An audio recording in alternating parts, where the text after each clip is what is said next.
Hi, it's me again with CorelDraw tips and tricks. And earlier today, I tried to make one of these, and it's not perfectly even. So I thought I'd do it a little bit more mathematically, and there's probably another way. So if you didn't watch how I made this cube, you can watch the same name, but this is part two. So this thing, I intentionally made it 10 inches wide, so I've changed my nudge factor to 7.5. I'm going to Control D and make a duplicate and make 5 copies of it. Now what I'm going to do is this is basically the middle of the object. Not even have to put in this line, but I'm going to hold that line down and hold down the control button so it's perpendicular. And then I'm going to draw a line from this node right here to where it intersects this line, but I'm going to watch it up here.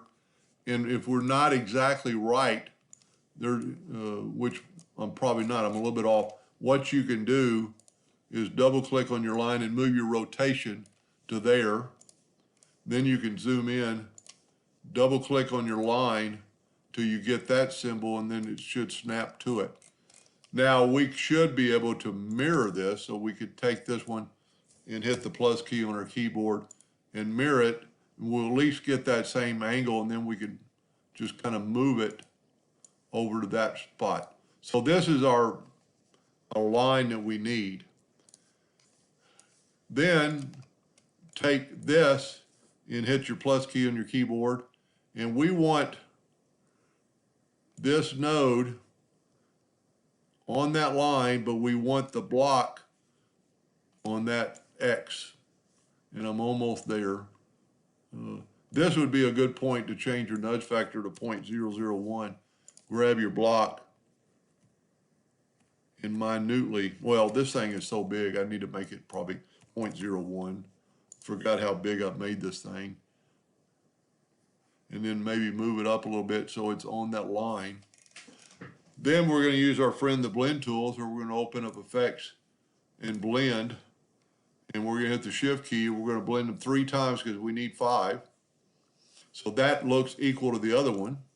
Now what you need to do is still click on this, go up to object, break the blend apart.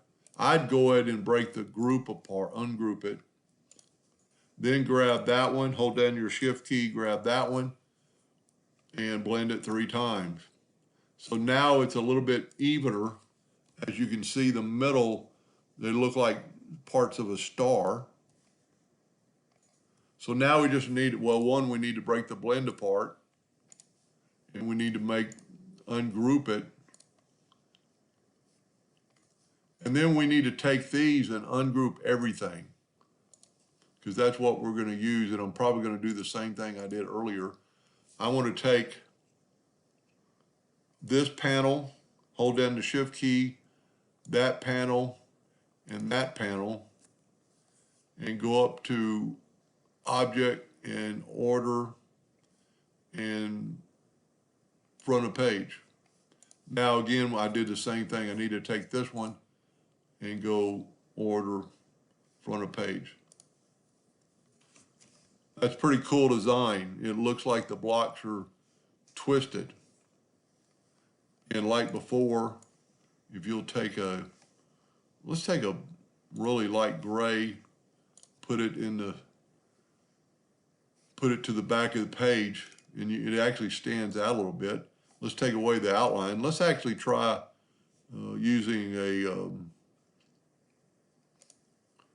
interactive fill tool. Grab this right here, a fountain fill and a conical. That'll put it in the center.